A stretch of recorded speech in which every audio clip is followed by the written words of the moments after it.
제3편 8일편 10장 할 차례죠. 186페이지입니다.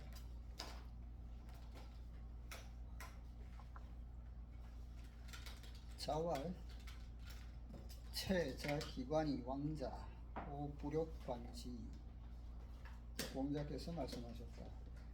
체는 이제 체제사, 제사의 한 종류인데요. 큰 제사 체자입니다.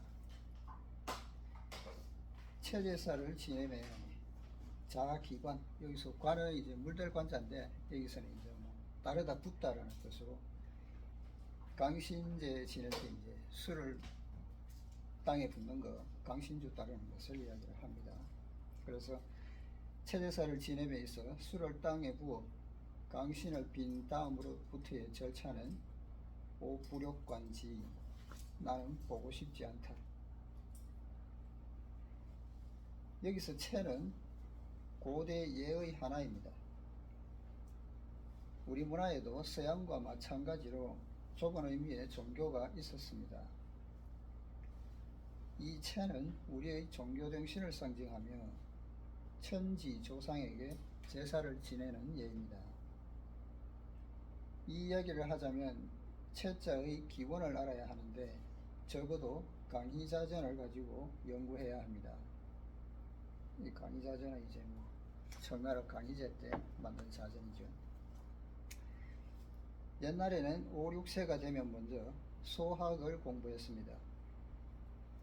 이것은 올바른 사람이 되기 위한 도덕행위, 즉 오늘날 학교의 도덕과정에 해당하는 쇠소응대와 같은 것을 공부하는 것입니다.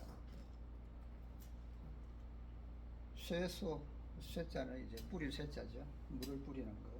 소는 설소자입니다.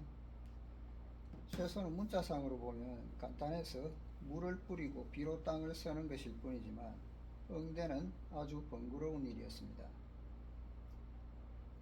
어른들에게는 어떻게 절하고 응접실에서는 어디에 앉고 큰아버지나 삼촌에게 편지는 어떻게 쓰고 말하는 태도는 마땅히 어떠해야 한다는 등등 사람됨과 처세가 다 이 속에 들어 있었습니다. 이것이 뭐 사람을 응대하는 일, 또 기본적인 생활 태도 같은 것을 교육하는 거죠. 그래서 앞에서 소학지교는 이사라고 그랬죠. 소학에 가르치는 일로사, 이런 일이 다 이렇게 쇠소응대 같은 일반적인 일로서 다 교육을 하는 겁니다. 그 밖에 소학의 학문도 연구했는데 이는 후대에 말한 설문, 훈고 등의 문자학으로서 문자의 기원과 유래를 탐구하는 것입니다. 한자는 서방의 표문자와는 그 구조가 다른데 한자에는 소위 육서, 즉 상형, 지사, 회의, 형성, 전주, 가차의 법칙들이 있습니다. 우리가 잘 알다시피 한자의 부수는 한일자로 시작합니다. 일자는 위와 아래를 구분짓는데 이 일자 회고로 하늘과 땅을 나눈다는 것입니다. 다시 그 위에 한 획을 더하면 그림과 같은 모양이 되어 위상을 뜻하며 반대로 아래에 한 획을 더하면 아래하를 뜻합니다. 우주는 본래 둥근 것이어서 나눌 방법이 없지만 이렇게 나누고 나니 사람이 아래하의 아래에 있어 천자 모양이 되는데 이 글자로 하늘천을 나타냈습니다. 또 시라는 글자는 하늘이 위에서 많은 상징들을 아래로 드리워 보인다는 뜻입니다. 우리가 볼 수 있는 태양, 달, 구름, 소나기 등은 다 위에 있는 하늘이 드리워 보이는 것입니다. 그러므로 이 시자는 위에 있는 하늘과의 관계를 나타냅니다. 동그라미 가운데 십자를 넣으면 전자가 되며 그 토지 위쪽으로 작은 삭이 하나 돋아난 것이 말미암을 유입니다. 거기서 다시 아래로 뻗쳐 위아래가 통한 것이 별신이며 신자 옆에 시를 더하면 하늘로부터 유래하여 상하 좌우로 다 막힘없이 통할 수 있다 하여 신이라고 합니다. 단지 아래로만 다니고 옆으로만 통하면서 위에 상징적인 털이 하나 나 있는 것을 형용한 비신귀가 곧 비신기자입니다. 임금제자의 전서체 모양인 제도 위에 있는 하늘에서 아래로 드리워진 것을 상징하는데 알 수도 없고 말할 수도 없어 그것을 묘사할 방법이 없지만 큰 힘을 가지고 있는 형이상적인 어떤 존재를 가리킵니다. 여기에다 다시 시를 더하면 종교적 철학관념을 나타내는 채자가 됩니다. 고래에서는 천지에 제사 지내는 의례를 채라고 불렀습니다. 그런데 형이상적인 것이 도대체 있을까요, 없을까요? 어떻게 생긴 것일까요? 이 이야기는 그만하고 여기서 끝이기로 합니다. 더 토론해 가면 철학과 과학의 문제까지 관계됩니다. 채는 고대 국가에서 거행했던 체례를 말하는데 황제가 온 백성을 대표해서 지내는 큰 제사로서 그 의식이 대단히 성대했습니다. 황제는 이 기간 내에 내궁으로 돌아가지 않고 반드시 마음을 깨끗이 하고 욕망을 적게 하는 한편 자신을 반성해야 했습니다. 고문 속에서 말하는 목욕제계는 바로 이와 같은 것이었습니다. 제는 내심의 반성입니다. 훗날에 와서 불교의 채식도 헐제라 하는데 그것은 다른 뜻이 있으며 불교 계율 중에 하나인 팔관제계에서 온 것입니다. 이 팔관제계는 이제 제가신도가 이제 육제일에 지켜야 하는 8가지 계율이라고 합니다.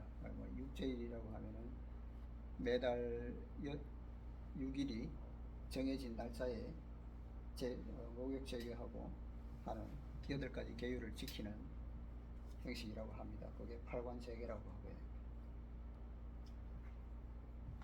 전통 문화 속의 제는 심리정화로서 오늘날 말로 하면 생각을 깨끗이 하고 욕심을 물리쳐서 엄숙한 마음가짐을 갖는 것을 제계라고 했습니다. 목욕도 몸을 씻는다는 것에 그치는 것이 아니라 공자가 역경개사에서 말한 것처럼 마음을 깨끗이 하여 아무것도 없는 상태로 비워둔다. 세심, 퇴, 장어, 밀이라는 의미가 있습니다. 요거는 이제 우리가 주역에서 배웠던 계사상편 11장에 나오는 부분인데요. 시초와 괴와 이제 육효의 덕을 이야기하면서 나왔던 문구죠.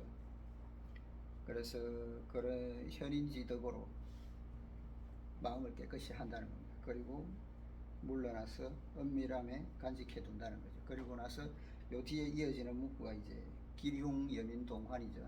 기륭이 있을 때에 백성들과 같이 함께 근심한다는 것.